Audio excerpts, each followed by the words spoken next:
the Past came out on the Super Nintendo, there was a Legend of Zelda game on every single console Nintendo created. Except one, the Game Boy. And that was rectified in 1993 with the release of Legend of Zelda Link's Awakening.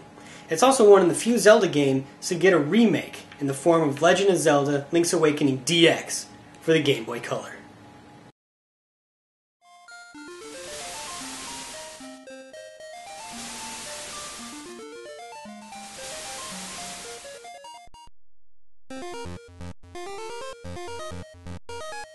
During a stormy night, Link is traveling the ocean when he becomes shipwrecked on a strange island. He is found unconscious on the beach by a young girl named Marin. Whenever Link wakes up, he is in Marin's house with her father, Terran, who gives Link his shield back. He is informed that he is on Kahululant Island and was found on the beach just south of their house. Link returns to the beach to find his sword when he is contacted by a giant owl. The owl tells Link that in order to leave the island, he must first awaken the windfish, who is asleep within his egg on top of the mountain. The only way he can wake up is with the help of 8 instruments of the sirens, located in 8 dungeons across the island. The creatures guarding these instruments plan on taking over the island, and are making sure no one can awaken the windfish to stop them. Link's Awakening is a strange entry in the Legend of Zelda series. First, the game implies that Link begins to fall in love with Marin. This is the first time Link has done an adventure for another woman who wasn't Zelda. And speaking of Zelda, she isn't even in this game. A game called Legend of Zelda, and Zelda isn't even in it. Neither is the Triforce. Also, there are a ton of cameos from other Nintendo games here, including Goombas, Piranha Plants, Chain Chomps, Cheep Cheeps, Swamps, Yoshi, and even Princess Peach from Super Mario all make an appearance. But make no mistake, this is a Zelda game through and through. This is the first Zelda title to rely heavily on music as an integral aspect of the game.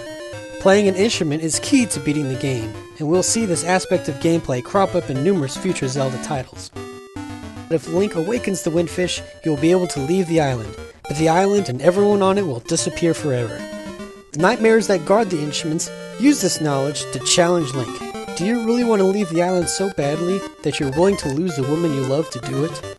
But Link presses forward, and once he gathers all the instruments, he travels to the giant egg and plays the song that Marin taught him, the Ballad of the Windfish.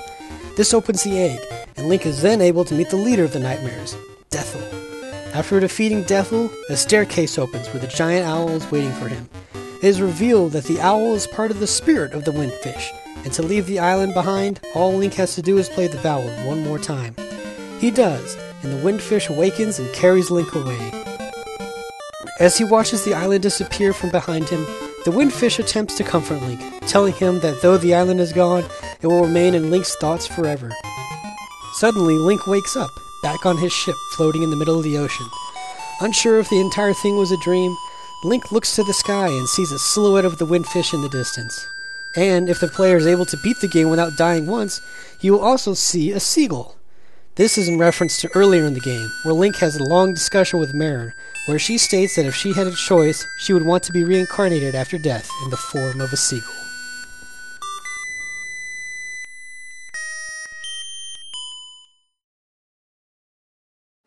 The success of Link's Awakening went on to prove that Nintendo can make an effective Zelda game on the handheld market, and then from then on it just paved the way for more Zelda games to come out for its Game Boys. It would be 5 years before we got a new Legend of Zelda game. That'd be the longest stretch of time before we saw a new iteration. But boy, were we lucky when we got the next game. Many people claim it's the greatest Zelda game ever made. Some people claim it's the greatest game ever made. But regardless, Ocarina of Time was amazing. With the release of the N64, Nintendo was slowly but surely taking all of its key franchises and bringing them to the third dimension. When we got our hands on Super Mario 64 for the first time, we could only imagine what the other Nintendo franchises would look like, and Zelda was at the top of our list.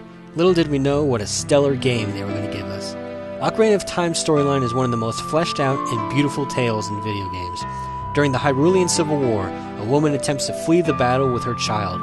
During her escape, though, she is mortally wounded and flees to the Kokori Forest, a safe haven for any outsider. With her last action, she entrusts the child to the care of the Great Deku Tree.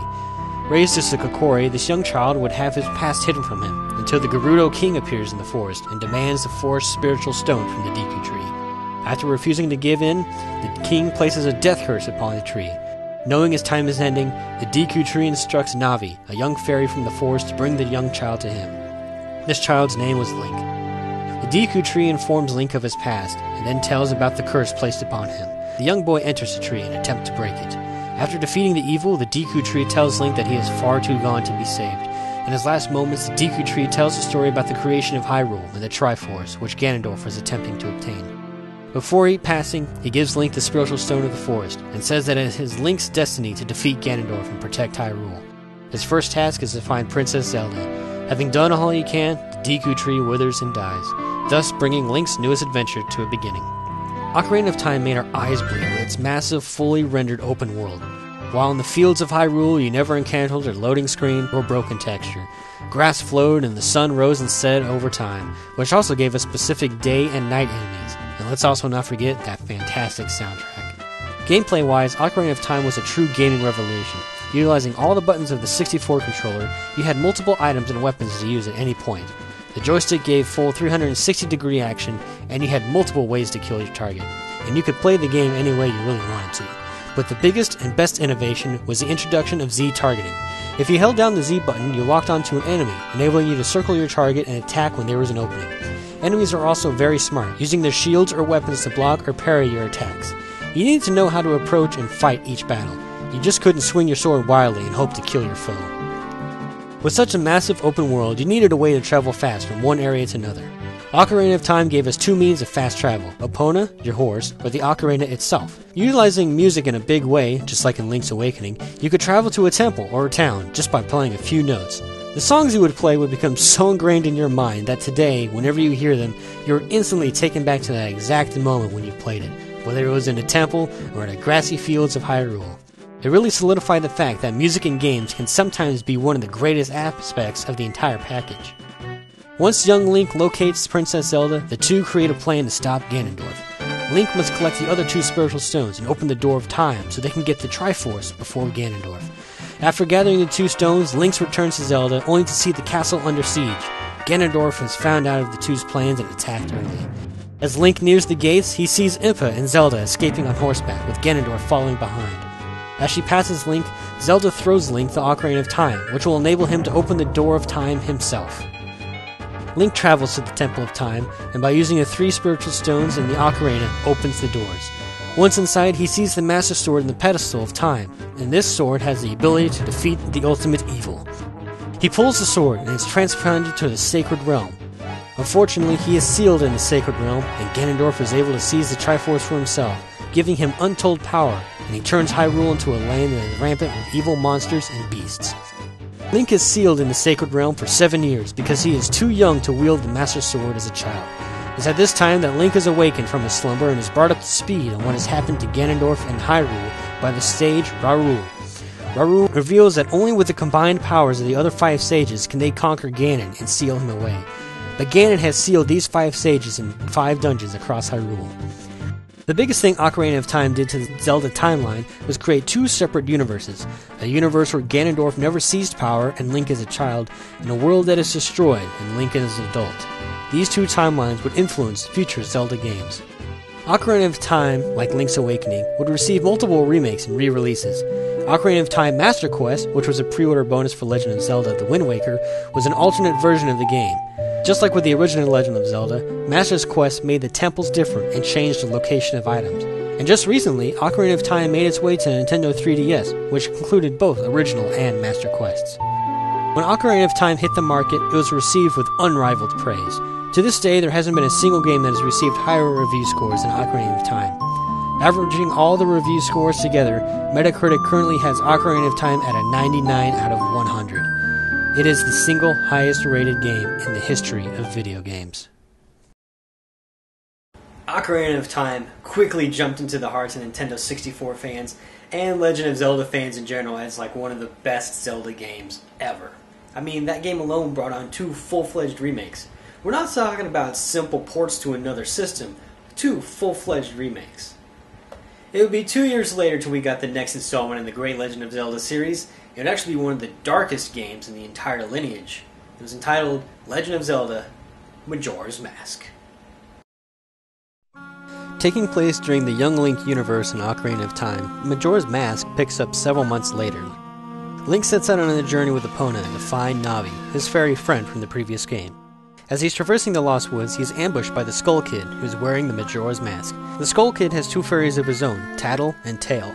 While unconscious, the Skull Kid steals the Ocarina of Time from Link, as well as Epona. When he awakens, Link catches the Skull Kid fleeing in the area and chases after him, only to fall into a hollow tree.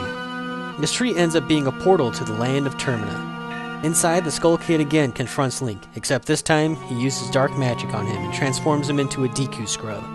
As the Skull Kid leaves, Tattle becomes separated from her brother Tail, and realizes that the only way to reunite with him is to work with Link to get back to the Skull Kid. While trying to find an exit in this land, Link runs into the Happy Mask Salesman who you encountered in Ocarina of Time. He claims that he has the ability to change Link back to his human form, but needs the Ocarina to do so. In exchange, he wants Link to get back Majora's Mask from the Skull Kid. As they emerge from the cave, Link finds him in a city called Clocktown, just as they're preparing for the Carnival of Time. But as the game progresses, Link finds out that the moon is threatening the land. It has lost its orbit and will soon crash into Clocktown in 3 days and destroy all of Termina. At the end of the third day, Link runs into the Skull Kid and retrieves the Ocarina from him. Memories of Zelda flood Link's mind, and the Song of Time returns to him. Before he plays the Song of Time, Tail reveals to Link that in order to defeat the corruption of Majora's Mask, he must rescue 4 giants who are the guardians of Termina. They've been imprisoned in 4 masks worn by evil creatures residing in temples in 4 directions of the compass. After listening to the fairy, Link quickly plays the Song of Time, which transports him back to when he entered Termina 3 days prior, and so begins another journey for Link. While retaining many great gameplay aspects from Ocarina, Majora is arguably a much deeper game. Masks play an essential part. While there was a single side quest in Ocarina regarding 8 masks, there are 24 masks in Majora, and some which are mandatory to progress in the game. Some of the quests to obtain the masks range from simple A to B objectives, while others are embroiled in extremely dark and sad storylines. One such mask requires the use of every second in all 3 days to reunite 2 stray lovers. The heartbreaking part about the questline is that you're finally able to bring them together, but with only a few minutes left before the world is destroyed. Legend of Zelda has always been about exploring at your own leisure. Majora's Mask changed that up with the time restraint. 1 in-game hour equals 45 seconds or 18 minutes a day. Link could learn the inverted Song of Time, which extends that hour to 2 minutes and 15 seconds, or 54 minutes a day. Link must accomplish whatever task he's working on at the time before the 3 days are up, otherwise you'll have to start all over.